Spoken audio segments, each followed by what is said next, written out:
Friends, Romans, countrymen, lend me your ears. Hello, everyone. You are tuned to the MC Lars podcast. This is episode 61. It is Monday, October 28th, 2019. And as many of you may know, I am currently writing songs about every movie in the Marvel Cinematic Universe. What? So we have Captain America this week and Captain Marvel.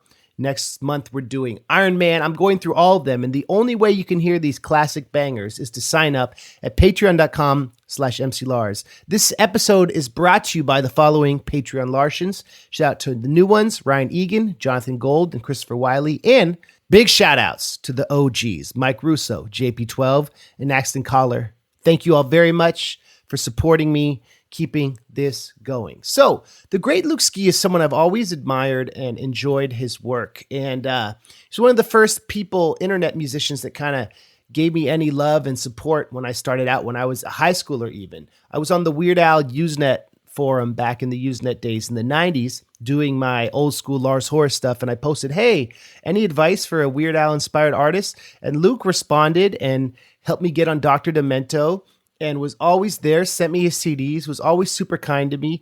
And I love Luke because he has helped so many people. He's helped establish the FuMP, the Funny Music Project, which I've talked about on this podcast. He's a good guy. His stuff is funny and unique. But as with many artists, Luke is someone who I feel like never got his due from the music industry. People know him, especially in the Dr. Demento world. Like, he is the second most requested artist after Weird Al on Dr. Demento, which is kind of cool. But it's not been an easy road. And it's not been an easy road to anyone who dedicates their life to indie music, especially nerdy music, especially the subsection, the Venn diagram of nerdy comedy music. I think Luke Ski does some great parodies, some great medleys. He has a few great videos, but he talks about on the podcast how he felt like he was a little too late for the old school model of the music industry and a little too early for the YouTube, Instagram generation. But I love Luke. Check out his music and check out this interview on the MC Lars podcast. Luke, I love you, man. Thank you for being on the show, and thank you, everyone, for your support. Here's my interview with the great Luke Ski.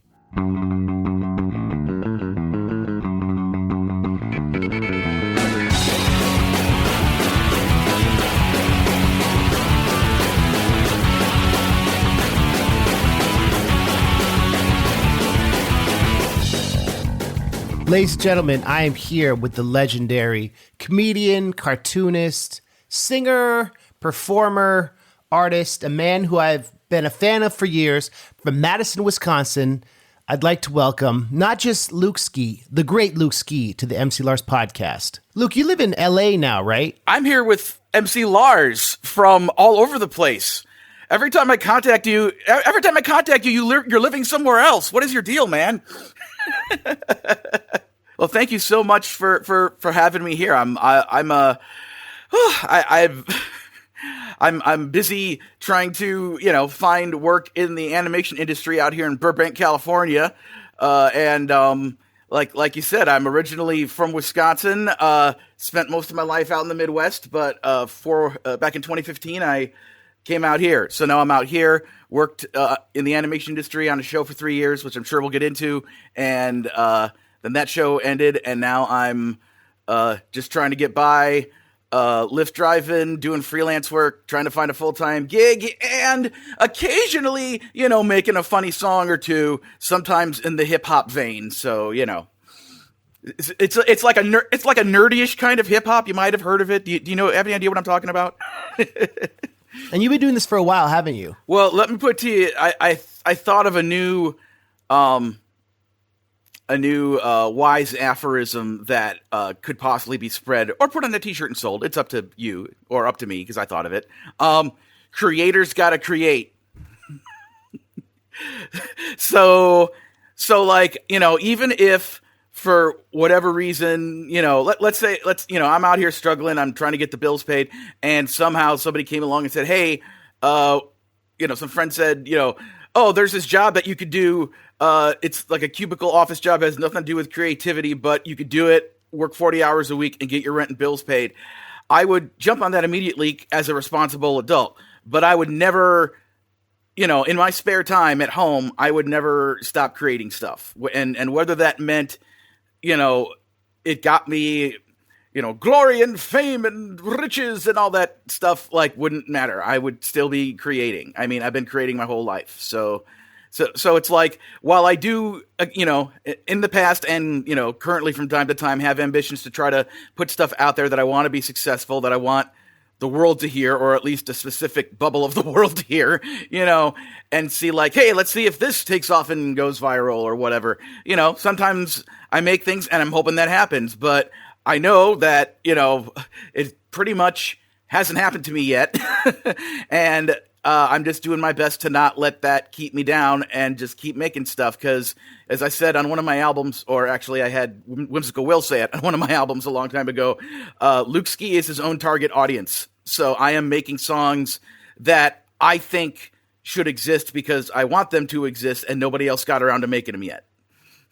And the FuMP, so many of you might know, is the Funny Music Project, and this is a platform that you've used to help a lot of artists, right? Something that I dislike about what's currently happening in society is that the word nice has been kind of dragged through the mud lately by people using it who are, in reality, not nice. So now other people have kind of said, oh, if you see somebody describe themselves that nice, that's a code word for they're actually a jerk, to put it politely. When I was growing up, I could very easily think or say out loud to somebody, I'm a nice guy. And now if somebody's out there referring to themselves as a nice guy, that's like, a red flag. Like, oh, well, he actually has, alternative motives and evil intentions, and the nice thing is just like a smokescreen. It's like, so I hate that I can't use the word nice anymore, but, going back to its old definition, it's like, I guess the new word is like, just decent, it's like, it's like, just be a good person, be nice, be helpful. It's like, I could never understand why people would, first of all, intentionally be jerks or mean or bullies to other people for, no reason whatsoever.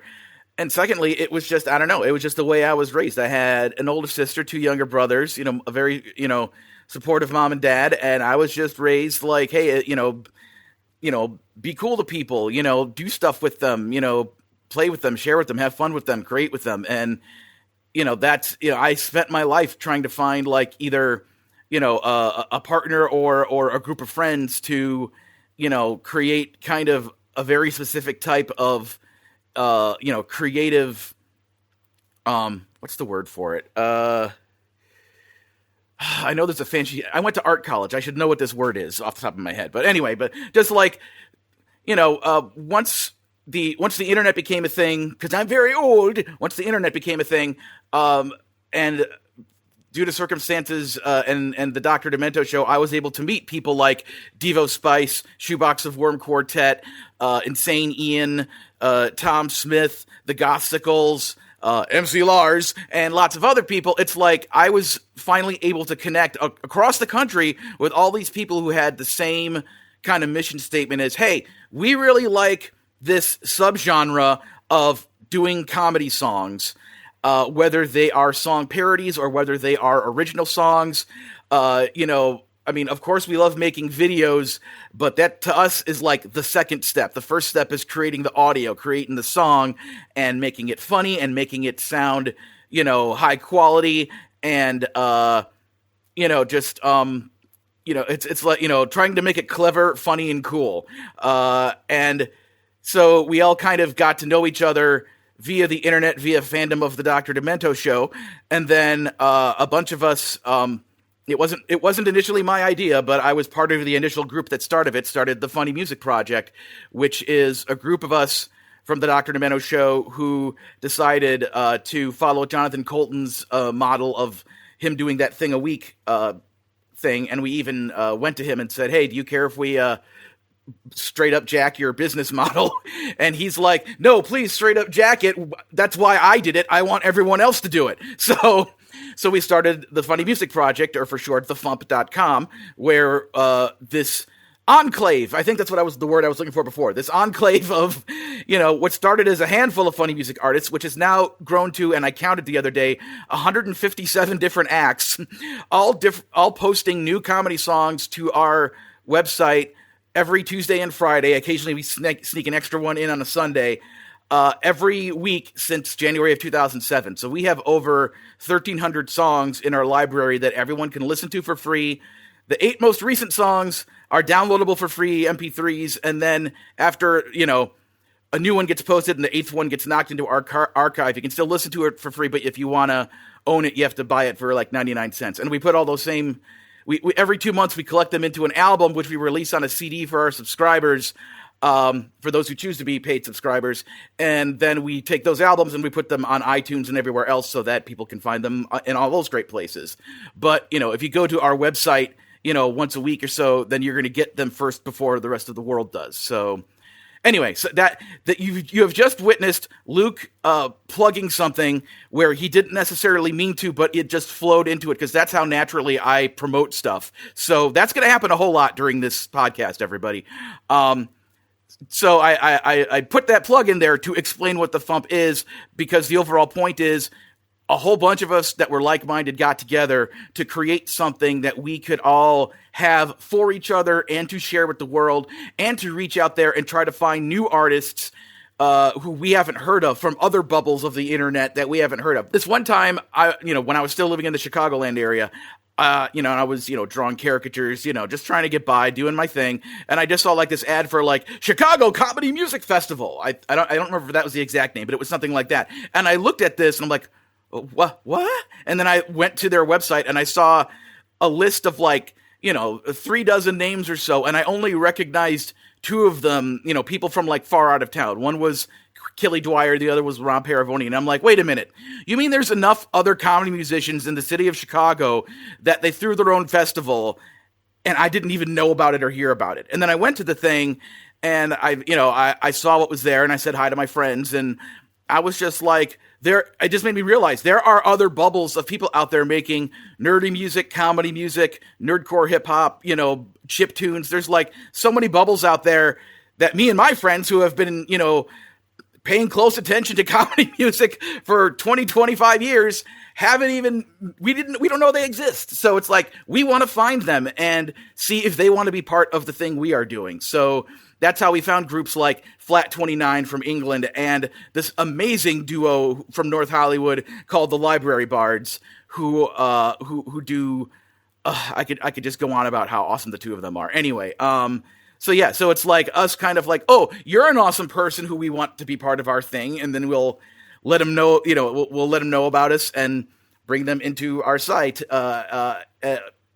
Or sometimes randomly people find us, and then suddenly somebody's submitting something, and it's like, whoa, who is this awesome, highly talented, funny person we've never heard of before? And then, within a song or 2, boom, it's like they're part of the thing. And yeah, and then we do a couple of live concert events each year where, every 6 months, all of us who have the time and the money can meet up in the Midwest and, have kind of a big, twice a year family reunion of comedy music makers and comedy music fans. And I'll plug those later. So does it feel good to see your friends doing so well? I want to say I contained within me is jealousy. And I try to hold on. It's like, I try not to pretend it isn't there, but I try to turn at least most of it into, sort of a positive jealousy. So, for example, it's like, okay, I mean, you'll probably retell this story later, but, once upon a time, I was just checking out stuff online on one of the Dr. D groups, and there was this guy, and he's like, hey, how do you get music on Dr. D? And I'm like, oh, you get music on Dr. D this way. And then I told him. And then a year later, my at the time wife, Stephanie, says, do you know this guy? And I'm like, yeah. And he's like, there's a video on our TiVo that just automatically downloaded there by this guy. So basically, it's like me kind of standing there, like, like 1 second I saw a kid like building like a toy bottle rocket, and then I turned around, and when I turned around again, it's like, oh, he's built a space shuttle going into the stratosphere. Wow, isn't that who isn't that great for him that he gets to be an internationally known touring hip-hop nerdy star by the name of MC Lars Horace, or just MC Lars if you wish. So so it's like, so I sit here, I go out and I see you on tour with Schaefer in front and Megaran and all them, and I'm like, I'm so happy for him. And then part of me is also like, I want to be on stage with them. But I'm happy for you, and I'm happy for all of my friends who are, like the library bards who I just mentioned. It's like they're getting booked at conventions like out in Hawaii that are like paying their way to go out there and doing all this super cool stuff, and they're on shows on like Project Alpha and Geek and Sundry, and they're doing super cool amazing things. And it's like, I know like moments from now they're going to end up breaking as big if not bigger than like all of you kings of nerdcore, the Mount Rushmore of nerdcore, so, it's like, I can see it coming for them. They're awesome. They're just too damn good. They're gonna, and luckily I can call you and I can call them friends of mine and, be jealous of them, but try to be positively jealous of them. I try so hard to not be negative and just be like, and I know that's within me. I know that's within all of us. It's like I'm wearing a t-shirt right now that has the word Star Wars on it. Big shocker. And Star Wars is all about the choices you make. You can choose. You can make every day. You can make decisions to be a good, cool, nice, decent person, or you can choose to be a whole of a certain variety. You can be a jerk. You can be something really negative, and who the kind of person you are depends on which path you choose. And I try and I struggle every day to always choose the light path and not the dark path, even though I know inside me sometimes there's like, so yeah. So yeah. So sometimes it is frustrating to be like, back when there was a lot of larger nerdcore events happening, knowing that like, oh, I'm performing on like, Sunday afternoon. I'm not one of the headliners. And like some part of me is like, how come I'm not a headliner? I've been doing this since, the mid 90s, and no one else was doing nerdy rap in the mid 90s. Why, so it's like, yeah, that's, I feel that. And I just do my best to be like, all right, whatever, just keep creating. Creators got to create and celebrate the success that your awesome friends have. All your friends who are nice, awesome people who are doing great, funny stuff and are incredibly talented and cool people. Celebrate them and raise them up so that other people can see them. So yeah. Are you proud of everything you've accomplished? Because you've put out so many records, you've played so many shows. Like, how does it feel? I have a good friend, one of my fans, like going all the way back to like.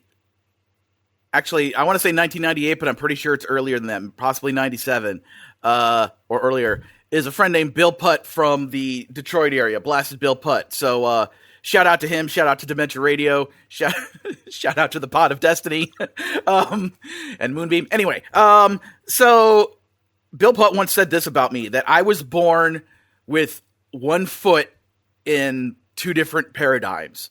Like I was born at exactly the wrong time. Like when so basically one foot was firmly entrenched in the old, the old model, the old like, hey, record companies, we're going to sign you onto a label and then you'll get a record deal and then we'll, promote you and get your video on MTV and you'll be famous. And that was the old paradigm. And then the new paradigm of the iGeneration and download this song and the internet, and artists are just going to put their music out there, either for free or for however, really easy access. People who are just being like, oh yeah, BitTorrent my whole library. I'm just trying to get my name known, and whether or not I get paid for it in the short term doesn't matter, because if I get my name known, it'll lead to, greater success that'll lead to other things that'll lead to me being able to make a living out of this or whatever. So I was born with one foot on each side of that chasm, and then the chasm kept getting wider and wider and wider until I fell into the chasm into a bottomless pit and was never heard from again. So basically I was born either too early or too late. Like if I was born in the earlier paradigm, maybe I would have got a record deal. If I was born in the later paradigm, maybe I would have been, a headliner on one of these nerdcore shows, or performing at a different convention every weekend, across the country, because I got known as like, oh, he's the guy that does all these, nerdy hip hop songs and song parodies about all this pop culture stuff. Wow, that's cool. And then, I'd have like the Comic-Con people and the Wizard World people and the what's that company called? Pop something, like, like they would all be getting me, performing every weekend, paying my expenses, and I'd be selling, CDs and USBs and t-shirts and, making a living that way. That's what I was trying for, a good decade or so. And it's like I had some moderate success in the mid 2000s, around 2005, 2006. And then as, people stopped wanting to purchase physical media at shows, apparently I'm not good at the t-shirt business, let's just say. So, it's like I was just making less and less money at all these shows that I was, trying to get myself booked at. And as more time went on, I just started needing to do less and less conventions because it was just costing more out of pocket. And then a different opportunity came along for my life. And then, while I never stopped making funny music, my main creative focus shifted, but I still try to put out at least a good, 3 or 4 songs a year. And I haven't put out a collected album since August of 2014. But I am really hoping in the not too distant future I can finally put out the next full, Luke Ski album. But all my new music is up at the FuMP and my Bandcamp page and stuff, so it's not like it's hidden. It's just that I'm old school in the notion that, like, I like albums. It's like, when I make this album, I don't care if I only make 10 of them. I'm going to make 10 CDs so that I can have a CD of this album, and put it on my shelf, and then sell the other 9 to the 9 fans I have. So, it's a. But yeah, and then of course put it up on my Bandcamp page and let people buy the album, and yeah. So wow, I went off on a tangent way longer than I expected to there.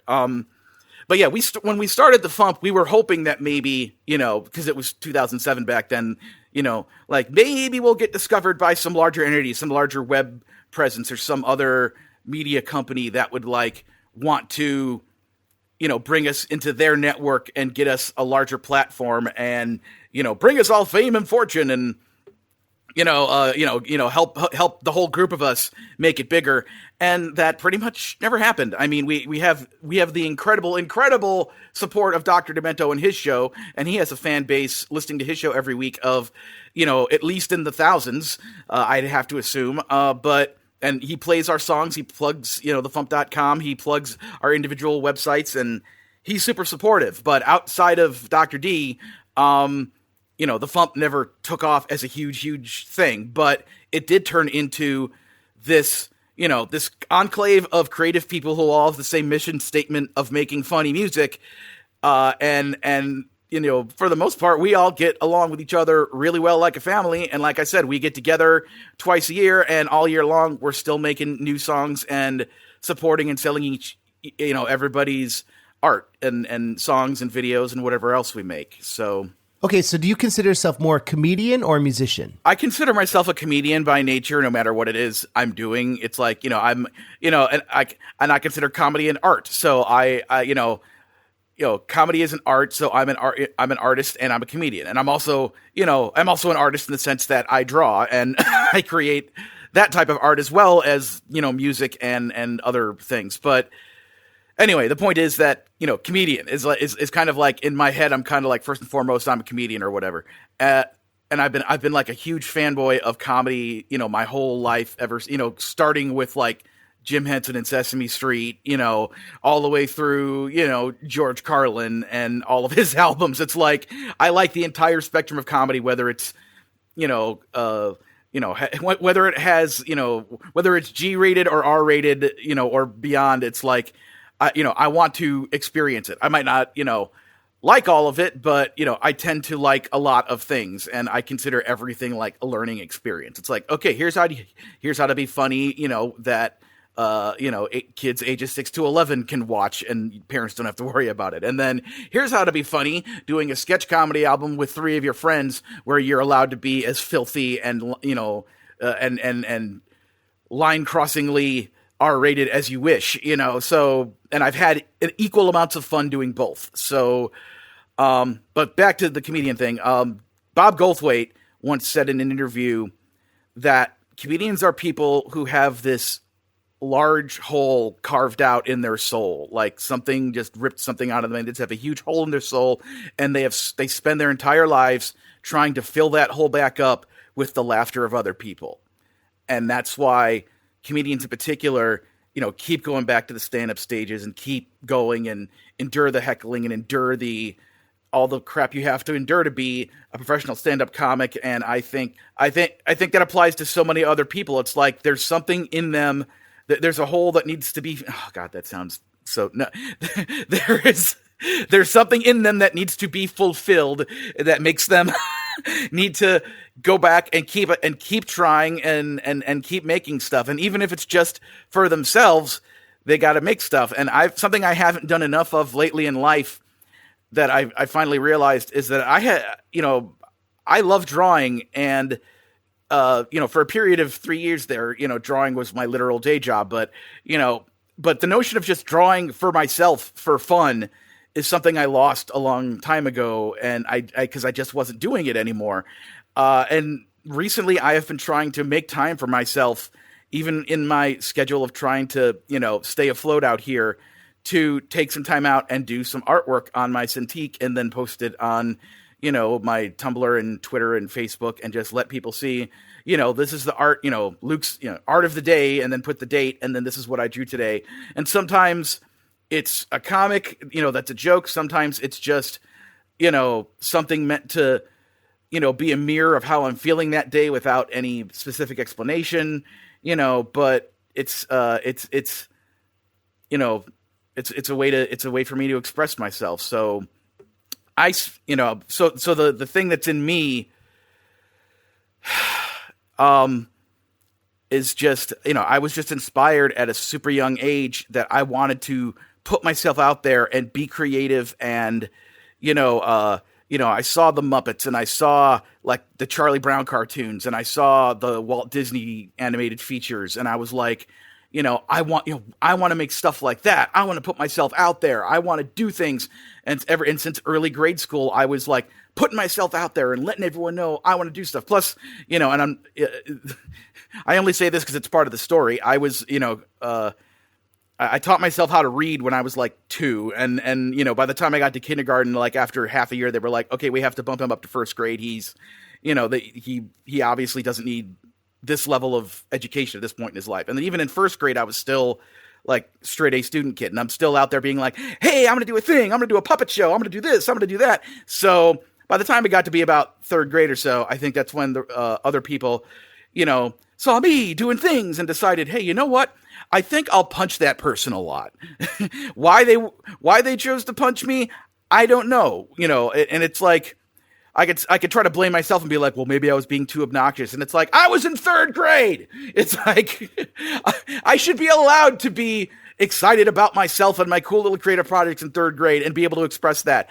But other people, it just basically from third grade through the end of high school, just 10 years of getting, mocked verbally and beaten up physically. And I didn't let that stop me from doing the things I wanted to do. It hurt, and I was hurt, and it made, and I cried and I suffered and I got scars, and those scars are still there today.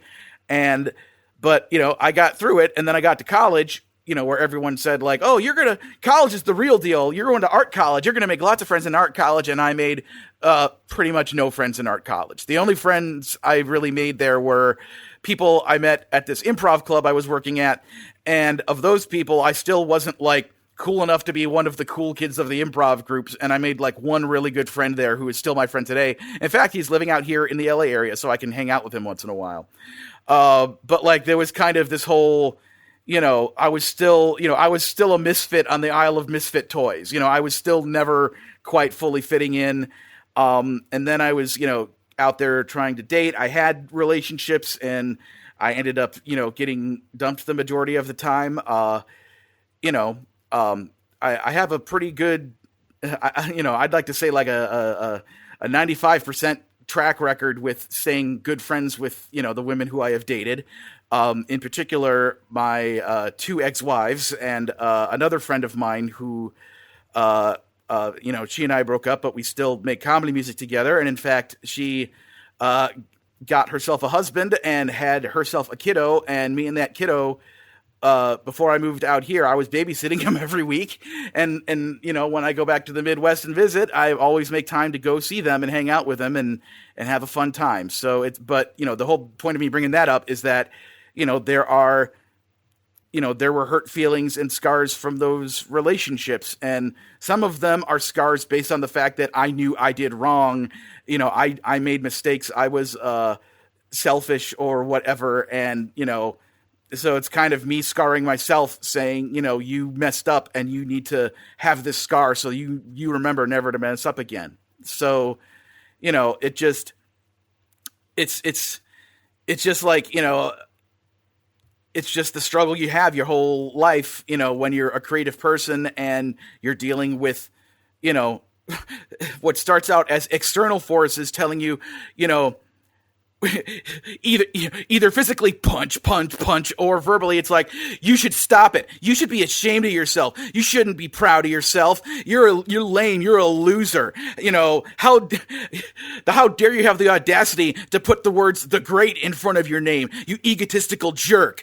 Blah, blah, blah. Lots more naughty words that would get the explicit tag. Blah, blah, blah. So hearing that for decade upon decade upon decade, and then you get to a point where it's like, maybe they are right. Maybe I am a bad person. Maybe I should, feel this way about myself. Oh my God, look at these women I've been in relationships with and how I wasn't 100% perfect with them and I ended up hurting them. And God, I really should, beat myself up over this and hold on to all of that stuff all those people said all those years ago. And so, I've been dealing with, anxiety and depression. And recently I found out I was diagnosed with ADHD, which, after for years, I'm like, no, I don't have that. And then after I was diagnosed and I looked at myself and I'm like, of course I've had that. This is the way I've been my whole life. So it's just, the hardest thing the hardest thing in my life right now. It's like, I could do, It's a Fanboy Christmas Part 4. I could do like, a 10-minute long medley of Christmas standards about all the stuff that's happened in fandom since I put out Part 3 in 2011.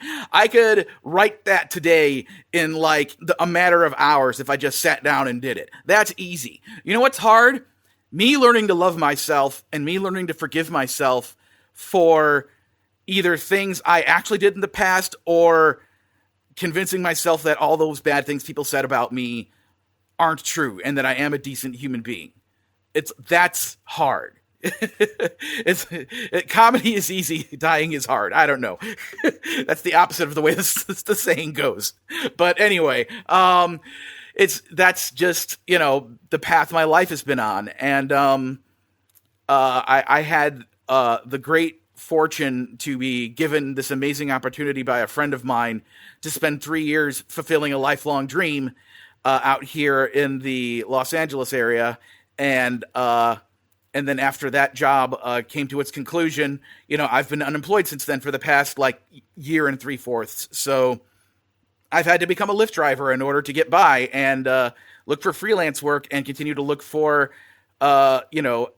a full-time job in the animation industry. And it gets me down because, it's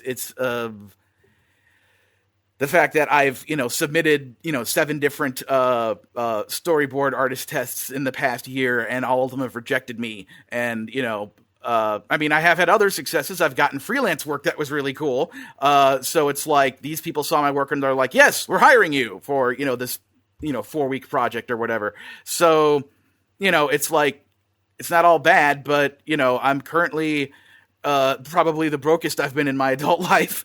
And, just struggling to get by, and that means that I have less time and money to create songs with, or to make artwork with, or to make videos with, or whatever.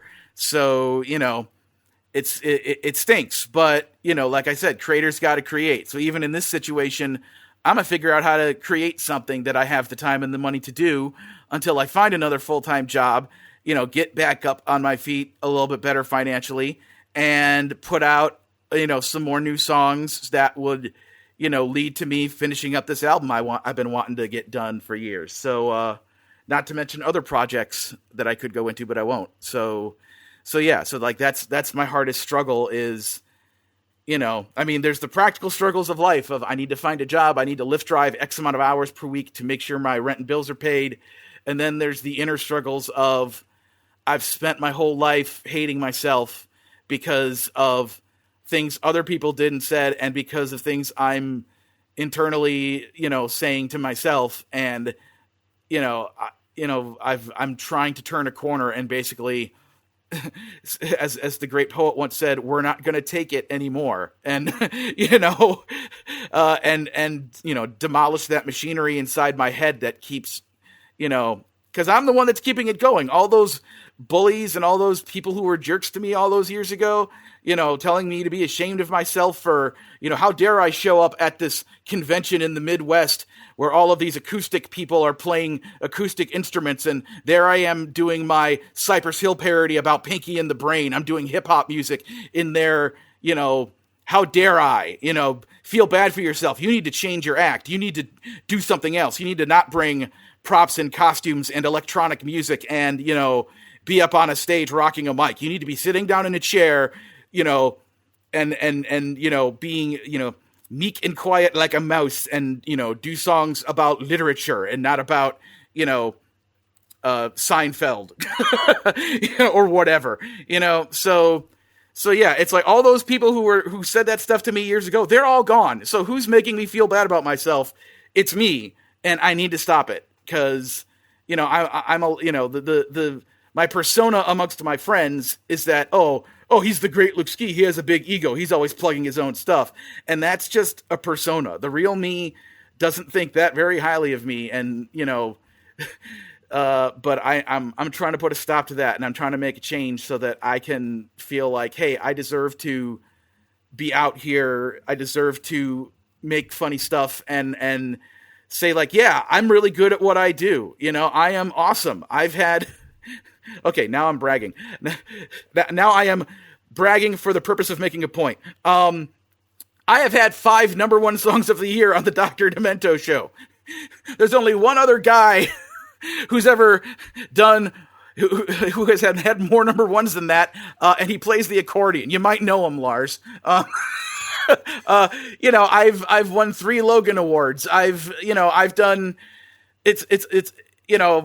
okay, I won't keep the list going, but I have done a lot of really cool, amazing things, and pulled off a lot of stuff that, some people thought was never going to happen. I remember at the third MarsCon that I did, where it truly was like them letting me program stuff and start what eventually became known as the MarsCon Demento track. And I remember being on the side of the room. What year would this have been? 2005. And Stephanie was there, and one of the actors on stage doing their songs, and then there was a whole crowd of people in the room watching and laughing and cheering along. And I had finally created this space where my friends from the Dr. Demento show could go to a sci-fi convention, get on stage, and perform their comedy music for an audience that wanted to hear them, with professional mics and professional speakers and a real stage and real chairs. And I just walked up to Stephanie, and Stephanie looked at me and said, "You did it. You actually did it. This thing I had been talking about wanting to exist for years, I made it exist." And I brought my friends into it, and I brought more of my friends into it, and more of my friends into it.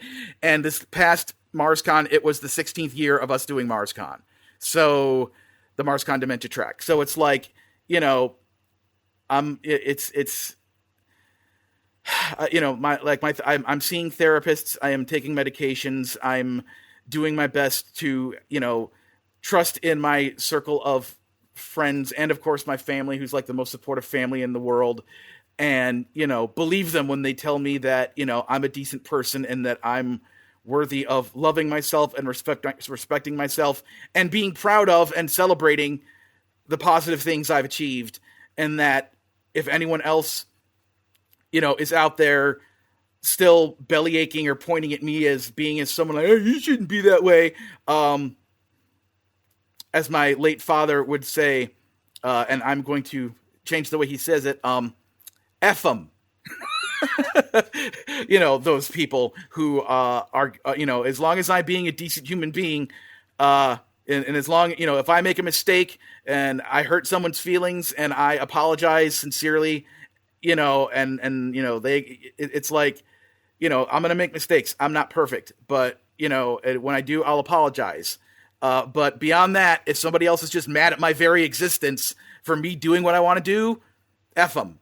I'm me, and I got to keep going because creators got to create, and I'm going to keep celebrating the art form that I love, and I'm going to keep holding up my friends of the world who I love.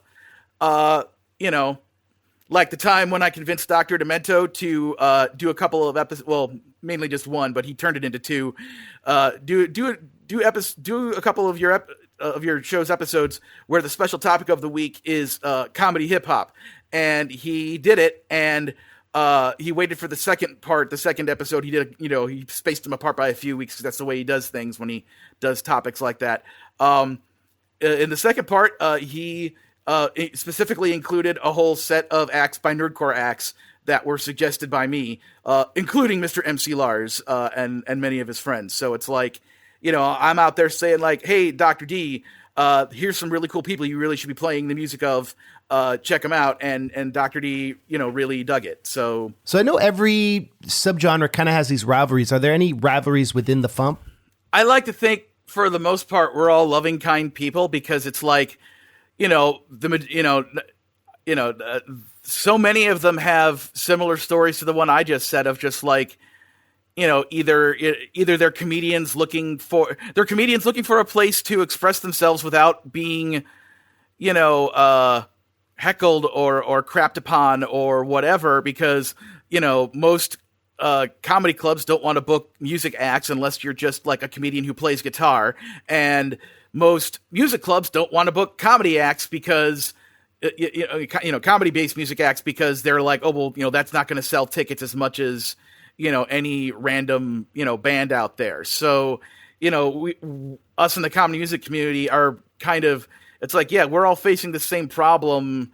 So it's like, we're going to build our own community with blackjack and hookers. So I'm going to build my own amusement park with blackjack and hookers. In fact, forget the blackjack. Or something like that. I may have screwed up that joke a little bit, but that's basically how it goes. But so it just seems like, I can understand a tendency for, some people, in some fan bases being like, we're going to build this treehouse and only allow certain people in that we consider to be like the cool people or the correct people or the people we consider doing it the right way. And then kind of seeing other people having built their own tree houses and then like them having like beef wars with each other over, what act is doing it right or what act is best or whatever. And, us at the FuMP are pretty much like, we got several dozen acts over here and we all kind of think each other are awesome. And for the most part, we all pretty much get along. We're just sitting here, we're like with an open door trying to find more funny music people to bring into our thing. I mean, a great example of, it's Devo Spice did an amazing song this year, and this is at least partially bragging because I am 1/7 of that song. He did a song, actually technically it was December of last year, but he did a song called Spider-Verses, and it's about the movie Spider-Man Into the Spider-Verse. So it's 7, the song has 7 verses, each one for each main character of the song. So Devo Spice does the Peter Parker, the original Spider-Man the movie starts with. Then he recruited one up of Creative Mindframe to do the verse for Miles Morales. And then after that, Insane Ian did the verse of Peter B. Parker, the one who Miles meets later in the film. And then after that, Bonnie Gordon of the Library Bards does the verse of Spider-Gwen, a.k.a. Ghost Spider. Then after that, TV's Kyle Carosa, does the voice of Spider-Ham.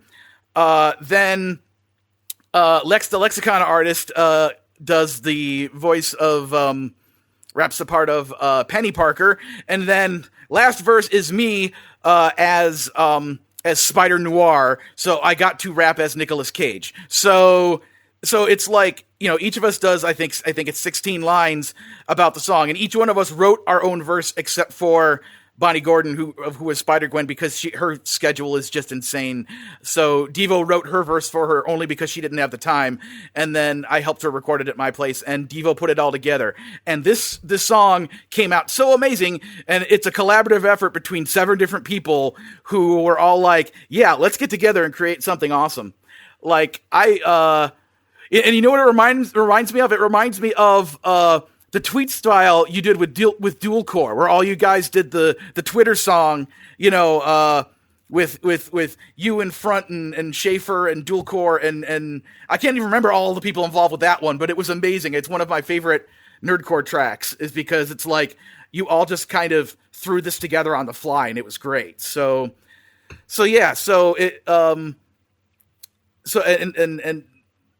So yeah, like in our little, yeah, we all get along, and in our little, and that's the other thing I like about the FuMP, is that we have so many different musical genres there. I mean, we've got rock from like classic rock to contemporary, sounding pop music. We've got country, we've got hip hop, we've got alternative, we've got grunge, we've got psychedelic, college rock, we've got occasionally we have skits,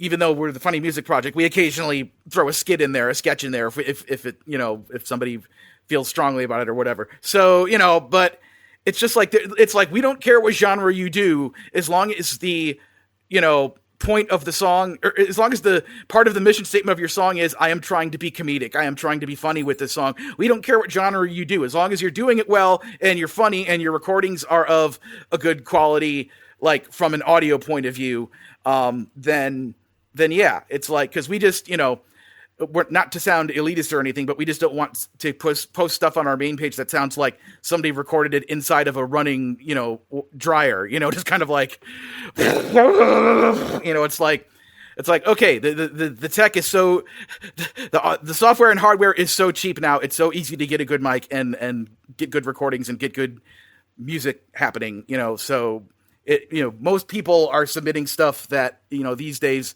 very seldomly do we ever hear anything that sounds that level of, stuff where we'd say like, yeah, you should give this another shot before we'd want to vote on this or whatever. But also at our site, we have a page called The Sideshow, where anybody, as long as they're hosting their own MP3, can post anything they want, without having to go through us for like, permission or to be vetted or whatever. So it's like kind of a free playground for anyone to post their comedy songs.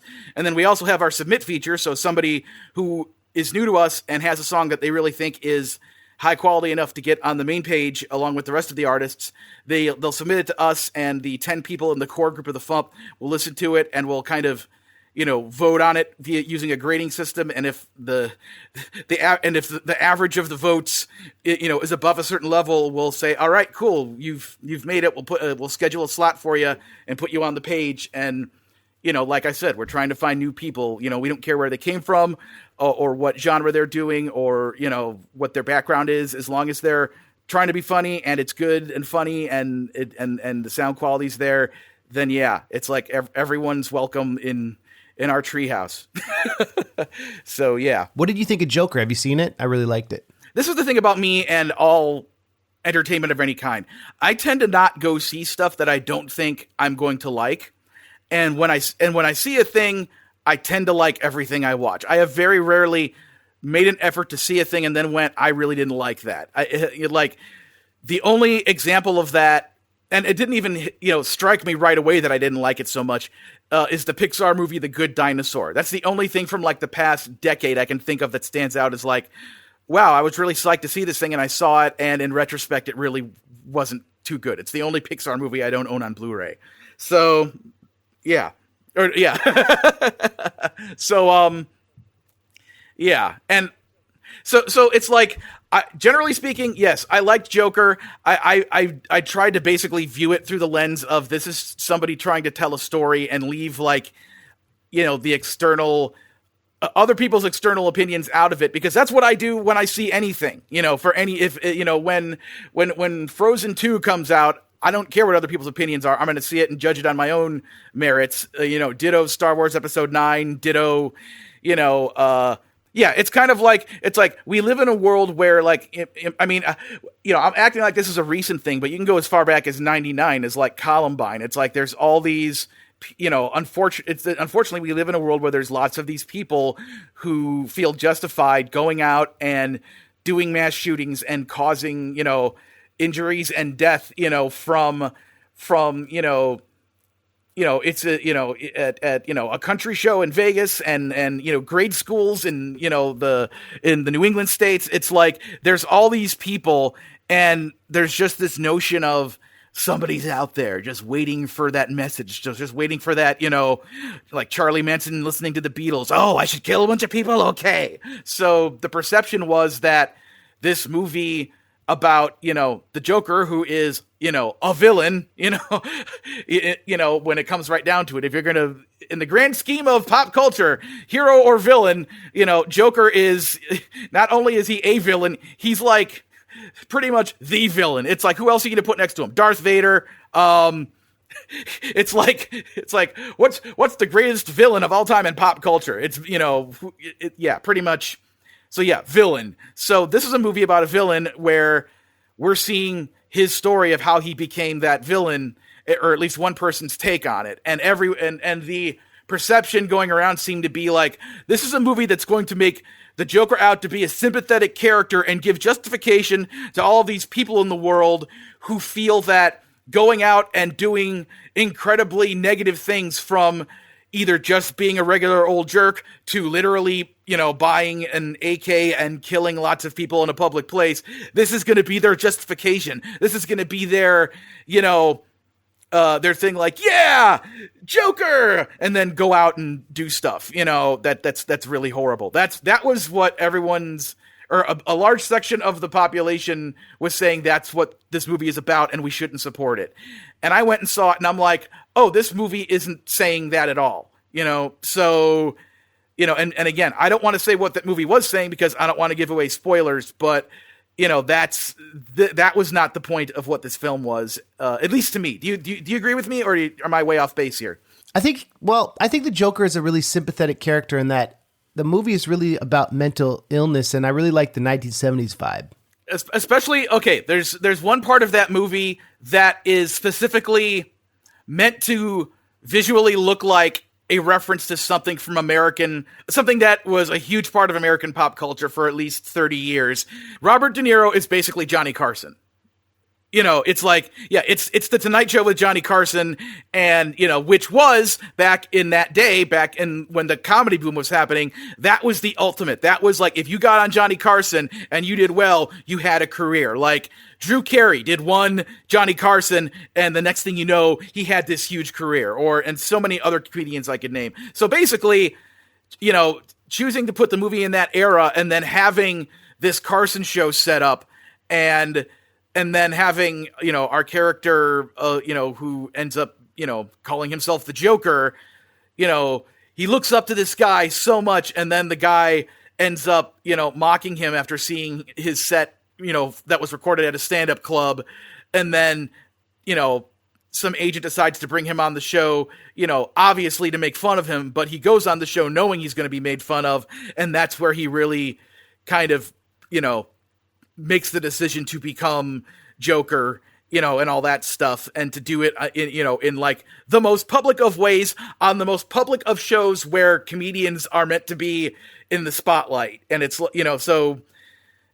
so just like putting it in that era and kind of using that as part of the greater canvas of what this film was like, wow, that was such a great way to do this. And on top, yeah, so that was, kind of my takeaway from it, but maybe I'm just a person who's old enough to see it through that lens, because I grew up when, the Tonight Show with Johnny Carson was still a thing.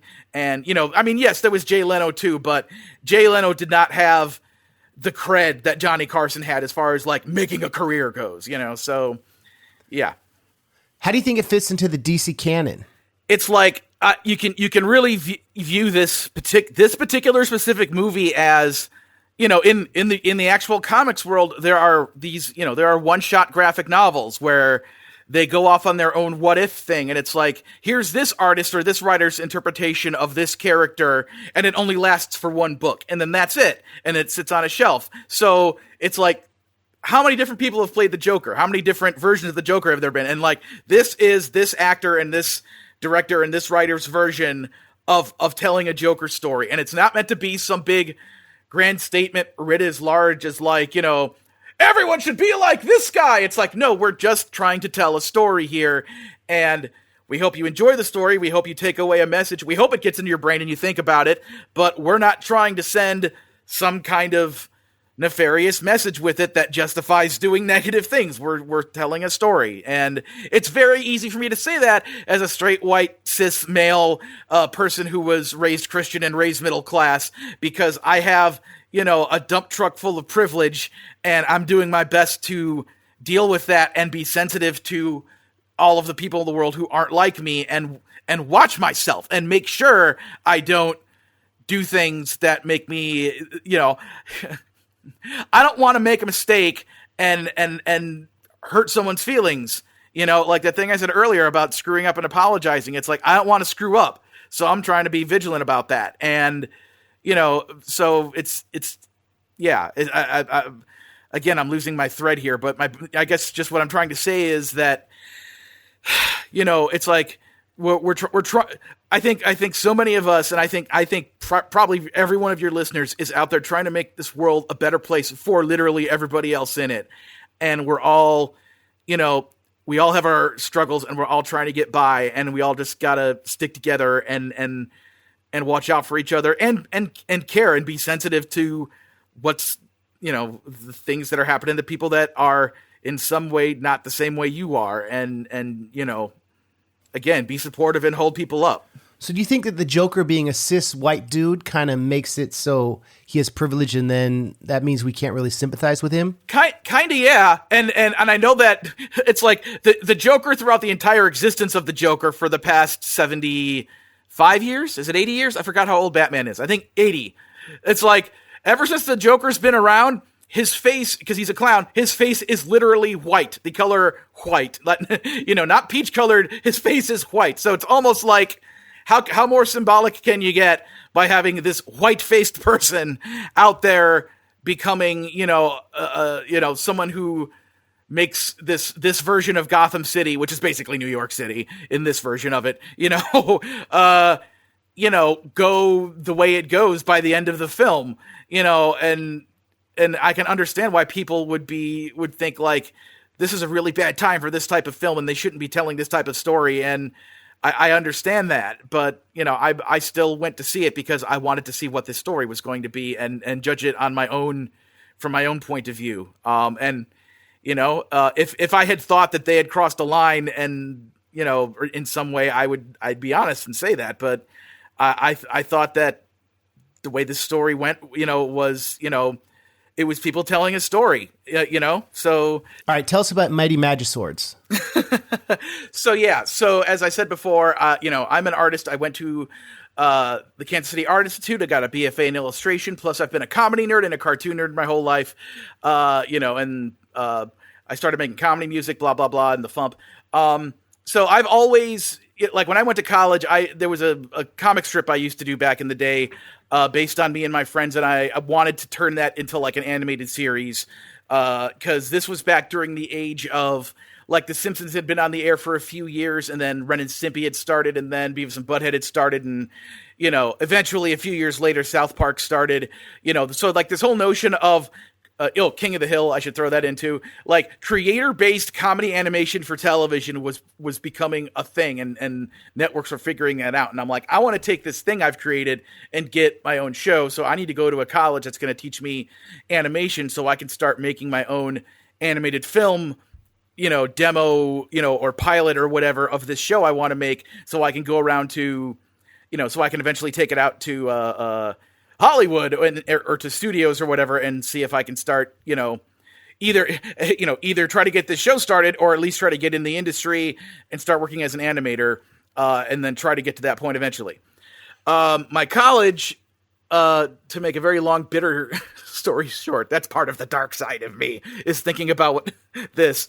My college kind of pulled a bait and switch in me, and they lured me in claiming they taught animation, and then when I got there, I found out they didn't. So I finished college just because I felt I should, and I got a Bachelor of Fine Arts degree in illustration, but by the time I got to that point in my life, the whole Dr. Demento comedy music thing had really become my primary comedic focus. So, the whole thing with me making my comic strip a TV show basically took a back seat to me trying to create more funny songs and figuring out how to become a bigger presence on the Dr. Demento show.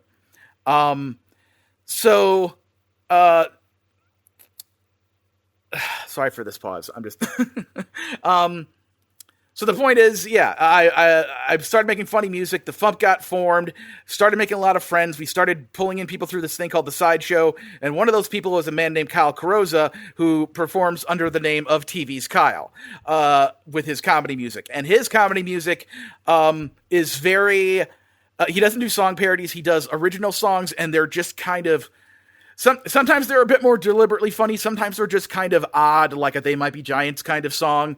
But, it's always, this kind of high quality, sometimes it's very silly and just, and the other thing is his girlfriend, who eventually became his wife, Lindsay, aka Linzilla, is also frequently on these songs of his. So I became good friends with him, and on our weekly podcast for the FuMP, where me and Devo Spice will interview whoever posted songs that week, he would start coming on as he started posting more songs. And, once I learned, like, oh, you're in the animation industry, you live in, Burbank? Wow, that's amazing. And I would hear about the shows he was working on, like Nickelodeon's Fanboy and Chum Chum, and Disney's Fish Hooks. And, he was a layout artist on the second SpongeBob movie and all this stuff. So it became an inevitable thing that every time Kyle appeared on that show, he and I would start talking about cartoons, and we just made a recurring segment called Kyle Talk About Tunes. And then Kyle and everyone was like, "Why don't you guys just make your own podcast?" So we did. And then so in 2013 we turned it into our own podcast, and we do it every 2 weeks. We post a new episode where he and I talk about stuff in animation. And we're up to like episode 155 right now, I think. So right about the time he and I started doing this podcast, Kyle had been pitching shows for years to various networks. He did one that actually got made into a pilot called Moobeard the Cow Pirate. So if you look for that on YouTube, you can find it. Billy West did the main voice of Moobeard the Cow Pirate, but he had been pitching other shows to networks for years and trying to get one to land. And he pitched one to Cartoon Network called Mighty Magiswords. Or to put it another way, Mighty Magiswords! And it's about a brother and sister in their early 20s named Vamber, who is the older sister, and Prohias, who is the younger brother, who are adventurers in a medievalish kind of fantasy world. Their last name is Warrior, so they are the Warriors for hire, and they go on missions to earn money.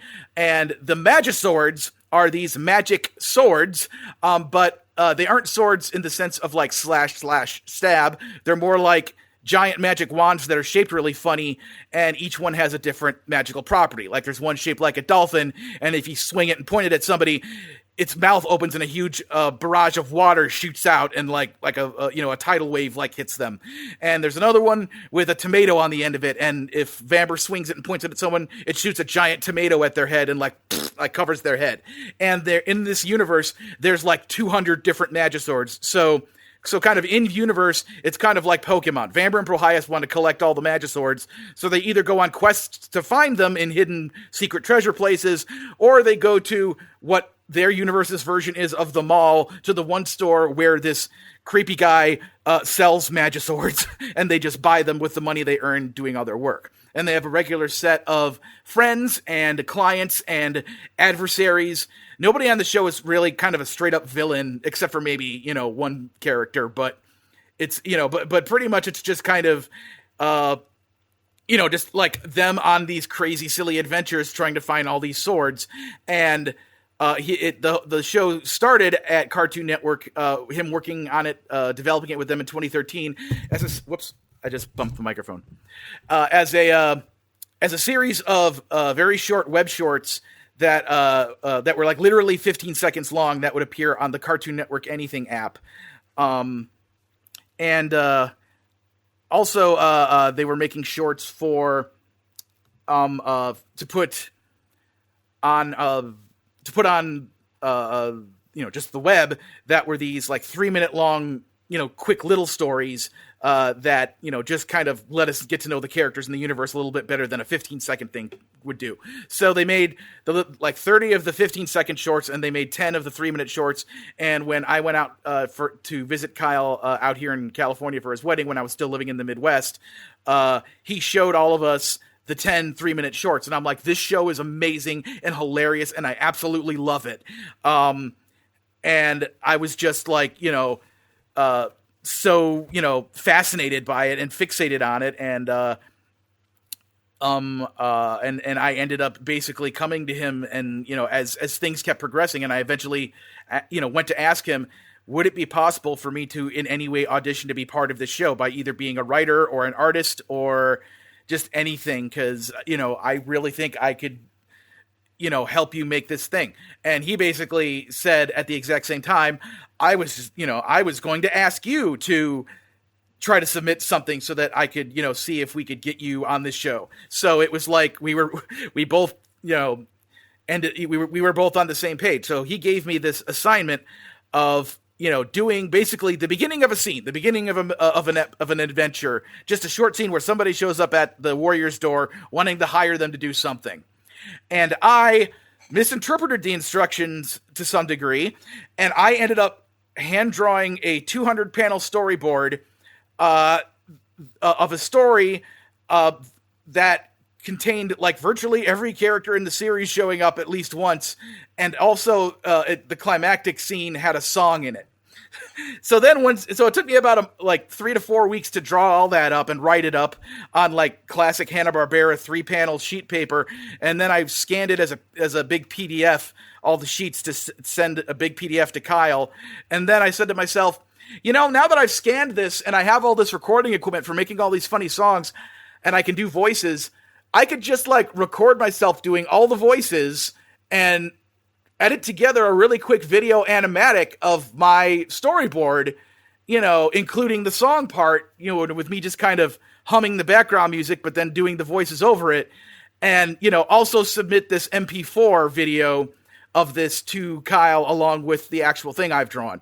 So, he told me to make a quick short scene at the beginning of a thing, and I gave him basically a 9.5-minute episode that had a song in it. with a backing track, yeah. So I sent this stuff to him and I said, okay, watch the MP4 before you look at the PDF. And his response was, Luke, you incredible weirdo. And then this part of the story I heard secondhand through somebody else later was that Kyle took that to his bosses and showed them the MP4 and one of his bosses said this sentence to Kyle: hire him immediately before Disney and Nickelodeon finds out that he exists. So basically Kyle's like, yes, you're on board. So Kyle and his wife Lindsay let me move into their side bedroom in their apartment and live with them for the first 5 months as we were working on a new set of 5-minute long web shorts that were 20 of those, and I got hired as the storyboard revisionist. But Kyle he called me the most powerful storyboard revisionist in Hollywood, because most revisionists get a ton of very specific detailed notes on what they're supposed to do, and occasionally I did get detailed notes, but sometimes Kyle would just come to me and say, hey Luke, the first 45 seconds of this episode, the beginning of it, I don't like it and it doesn't work. write a new beginning of this episode. And that's all he would tell me. So, and then I'd be like, okay, it takes place in this location. Is it okay if I work in this character? Sure, why not? And then I would go off in my cubicle, and I'd come up with something, and I shared it with him, and and he was like, this is great, and then, in that particular instance, I'm referencing one of Kyle's bosses when they got the scratch version, the animatic of the episode. Like, he thought that opening scene was so funny. He kept rewatching it over and over. And then he came down to my cubicle to tell me how funny he thought that scene was. And I was like, oh my gosh, I'm creating stuff that people at Cartoon Network think is really good. I can't believe this. So that was like an amazing, 4 months of my life. And then we were waiting to find out, are they going to eventually greenlight this to be a full-on TV show? And then by around August, I can't remember the exact date, August of 2015, they said, yes, we're greenlighting this to be a full, 11-minute long cartoon show like all the other cartoon shows on Cartoon Network at the time, like Adventure Time and Steven Universe, etc. We're making you a show. So at that point, I had enough money saved up in my bank account that I was able to find an apartment out here, and I got my own apartment. And and once that initial set of 20 web episodes, the 5-minute long ones, was finished, and we went into production on the TV show series, they upgraded me from being a storyboard revisionist to just being a full-on storyboard artist. And Kyle started hiring other storyboard artists. And initially, my partner was a woman named Zoe Moss, whose art style is wild and incredible. And then at some point during the first season, we decided to switch things around, and my partner became one of Kyle's best friends, a guy named John Barry. And then the whole rest of the series, I was with John Barry. So we did 52 11-minute episodes in the first season, and the second season was 40 11-minute episodes. A few of them were two-parters, so like number-wise, I think they count as one episode, but it was still 2 11-minute episodes put together. But yeah, so I got to be a storyboard artist, and then Kyle also let me pitch ideas, which basically, if depending on the exact circumstances, I did get writing credit for some of the series. So I was a storyboarder and a writer, and because he knew that of all of my years of singing songs like Yoda or Pinky or Brack or whoever else, he knew that I could do funny cartoony voices. So he let me do voices on the show as well as a handful of the tertiary characters. So then I got to do voices, and I got my SAG card that way. And occasionally, one of the, when Kyle felt it was necessary or thought it would be a good idea, episodes would have songs in them, and I would get to write that song and then, sometimes and storyboard it into the episode. So I got to storyboard, I got to write, I got to do voices, and I got to make comedy songs on the show Mighty Magisword. So this was my lifelong dream come true job that I had always wanted. And I love this show. And I know it's very biased for me to say, having worked on it, but I love this show more than virtually any other piece of pop culture that's ever been made. I love it so much. And when the show first came out, they did give us a really good launch in September of 2016 with our first about 20 or so episodes airing. And then we kind of went away for a while. Then they brought us back July the following summer and aired like one new episode a day for the entire month of July, because they had this new Magiswords app where you could kind of, it was like Shazam. If you held up the app to the screen and hit a button, it would like listen to the episode, and then based on whatever episode you were watching, it would give you a special sword that you could collect in your own little, digital Magisword collection. So they gave us that kind of push in July, and then after that, we did get greenlit for our second season. And so we kept working on the show. I think there was like maybe a 2-week break in between the two seasons. And they had notes for us. They wanted us to dress in season 2, and we did. And we were all, working on season 2, hoping that season 3 was going to happen. And as it happens in Hollywood, in show business, somewhere somebody at the network decided that they were not going to renew us for a third season. So specifically, technically, we were never canceled. That we were just chosen. They chose not to renew us for a third season.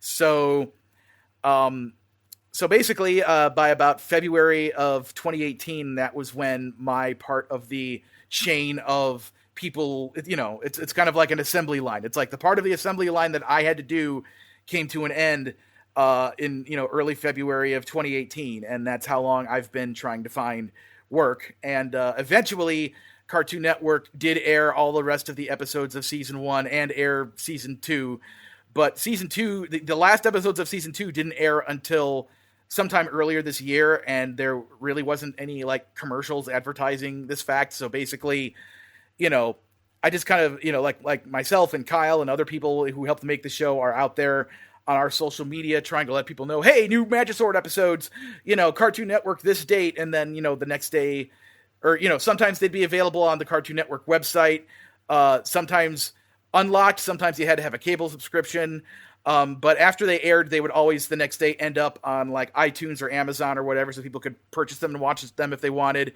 And at this point in time, the first season and a half, about 70 episodes, are all up on Hulu. So if you want to watch the first season and a half totally for free, if you got Hulu, go on Hulu and just type in Mighty Magiswords. The second word is Magiswords. So like magic swords, just take out the C and on magic and squish it together and make one word. Mighty Magiswords.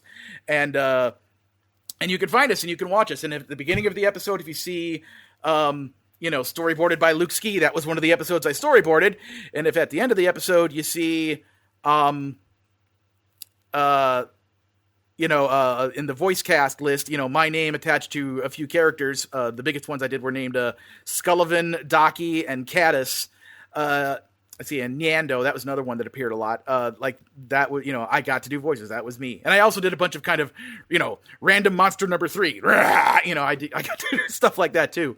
So this show was such an amazing experience, and I loved it so much. And oh, my doorbell is ringing. This will be the most awesome, perfect cameo for this podcast. Hold on a second.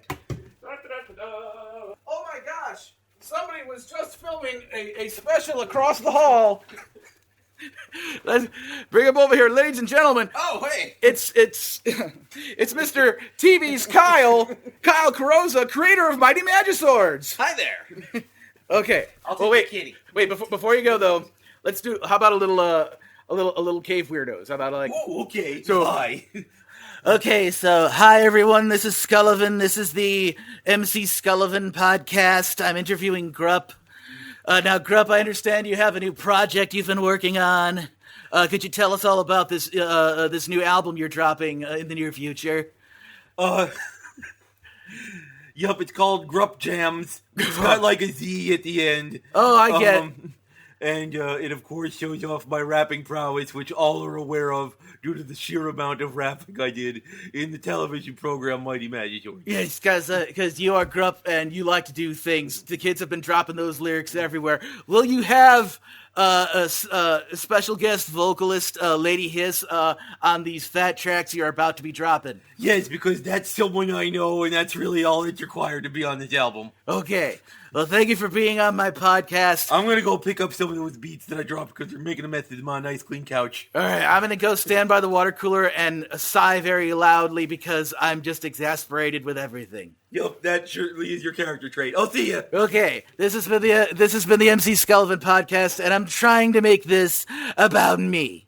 Okay, so Kyle's here because I'm going to help him with a cool project. So yeah, so but like I said, Mighty Magiswords, you can see some of it at the Cartoon Network website, but like I said, it's on iTunes, it's on Google Play, it's on Amazon, and the first, yeah, I said that before. I said that before, Grupp. No, I said Sulu, and I Star Trek. Oh, okay.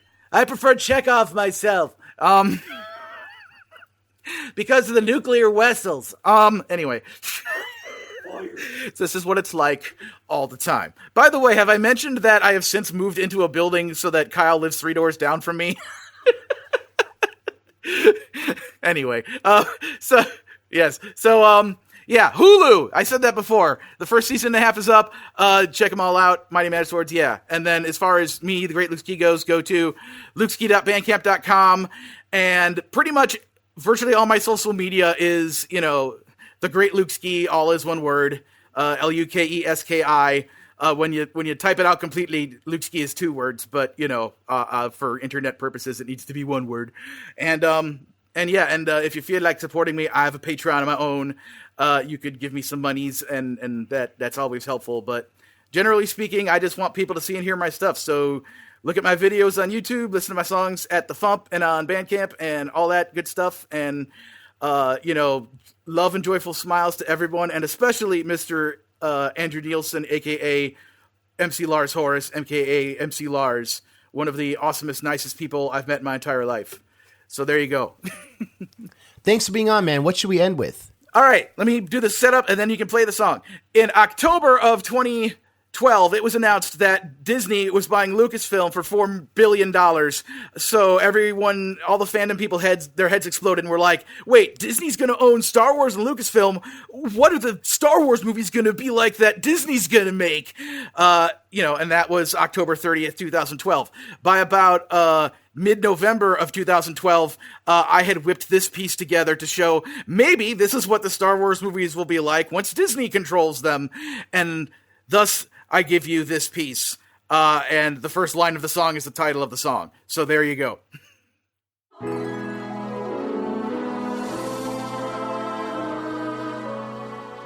When you wish upon a Death Star, make no difference. Where are you taking us? The teeny, teeny, teeny, teeny, teeny room. The teeny, teeny, teeny, teeny, teeny room. All the droids are void and full of gloom. The teeny, teeny, teeny, teeny, teeny room. Welcome to our traveling desert dump. Owen, Lars, and Maru. Buy this protocol droid and this astromech, and we'll throw in Wall-E-2. All together. The teeny, teeny, teeny, teeny, teeny room. The teeny, teeny, teeny, teeny, teeny room. Watch Pollyanna Jones and the Temple of Doom. The teeny, teeny, teeny, teeny, teeny room. This is Tatooine, wretched hive of villainy. Better shoot first or it'll be your last. In our bar, everybody's mean. On this planet Tatooine, I am the guy betting on the pod race. Now I got hot that collectors in my face. I am the guy who wants to cause Luke harm. Faced like a walrus and a newly severed arm. Lives on a mountaintop on Tatooine. In his youth, he once rescued a queen. Trained Anakin when he was just a teen, but couldn't stop him from becoming a machine. Obi-Wan Kenobi sneaked up the foul frontier. Told talking lies, he called my bluff. Alderaan is where I kept my stuff. Now it's debris. Can't believe he blew up my world. Those poor unfortunate souls. Dewbacks on the dune seas were tearing the 70s. This special edition has things I don't know. When the Clone Wars start, he'll use martial art. Wields 4 blades like a Cuisinart. Robot bones and scary eyes. Lightsabers decorate his thighs. Grim Grievous goes and kills all the Jedis. Mr. Lord Vader, sir, who will my bounty be? Let me take your order, hunt them down. You ain't never had a fet like me. Ho, ho, ho! Oh, don't start like this! I've got a fet in me. I'm very popular. I've got a fet in me. It's a trap, it's a trap. We fell right into their lap. The Empire saw us coming soon. Our ship will just be scrapped. Shields down, watch us soar. Lando fly into that core. Those brave Ewoks sure aren't yellow. Maybe they got help from Willow. Luke, I am your father, and so we are all connected in the circle of life. I'll redefine the genre serial myth. Oh, I just can't wait to be Sith. You've got a long way to go, my young apprentice. apprentice, remember Ashoka Tano? Your Padawan you called Snips? Yeah? Now realize she got murdered by my order 66. What? You two are quite close and that makes you sad, but don't feel that, instead get real mad. Embrace your hatred and see what happens. Get dark side power to choke your captains like your dead wife from Naboo. Qui-Gon, man. Solid Qui-Gon. The bare necessities of life will come to you. Me, Sir Jar Jar, after all. No! You threw off my groove. I'm sorry, but you've thrown off the Emperor's groove. You were saying? No one blasts them like hot, smuggles past them like hot. No one slices a tauntaun in Aspen like hot. He'll evade every loan shark and Wookiee. For your causes, I really don't care. You can see his co-pilot's a Wookiee. That's right, 'cause every last inch of him's covered with hair. No one pleases like Han. Carbon freezes like hot. Becomes decorative sculptural freezes like Han. And I killed Boba Fett without even trying. Who do we want? It's Han Solo, Solo, a smuggler's life for me. Oh, the king of the lightsaber swingers, I am the Jedi VIP. Till we got attacked, the Empire struck back, and that's why I live in a tree. I wanna be a Jedi Master and get my ship out of that ditch. Well, do or do not, there is no try, and stop being such a whiny apprentice. Oh, well, no duh. Well, no duh. I wanna be like Yoda. Yoda, Yoda, A Yoda. Jedi Knight like Yoda, fight like Yoda so much. Really, really. You know a Jedi, Jedi. praise not these things. No, they don't bring these things. So scat you will with Kenobi while he sings. Hey!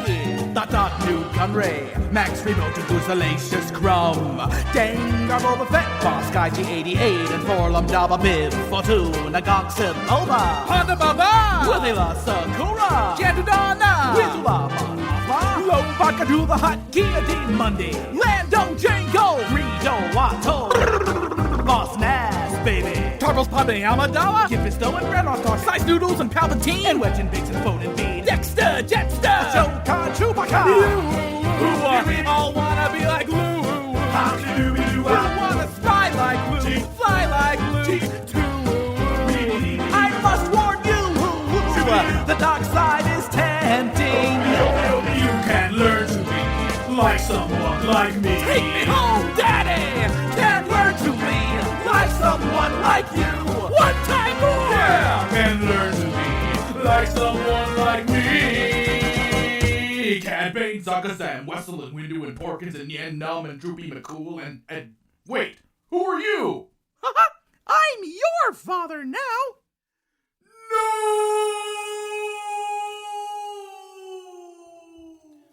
Thank you, Luke. That was a great interview. Very creative, wonderful medley. And I appreciate your creativity, your beautiful sense of humor, and your energy. Thanks for being on the show. This week, for the MC Lars Patreon Larson of the week, we have a man who was actually previously an MC Lars podcast guest. My guitarist, bassist, tour manager, Mike Russo, calls in and tells a funny story about the time we opened for T-Pain. Hey, Andrew. It's Mike Russo calling you. Just finished up your really excellent interview with Aaron Tonkin, which I think was full of some outstanding advice for any of us that are trying to navigate these very untraditional lifestyles that we lead here in this world of music. But I figured that I would maybe try to chip in two things. One is that, related to that episode, I think I agree with you that The Great Milenko is the best produced ICP album, or perhaps the biggest leap in production for them. But I would put a close second, impossible, tie for best produced with the two bizarre albums that followed it. Or followed, I should say, the Amazing Jekyll Brothers. They really hold up. They really do. They hold up. And even if the content doesn't necessarily hold up I mean, I guess they weren't IPC, so to speak, but the production style sold up, and it still sounds pretty great today.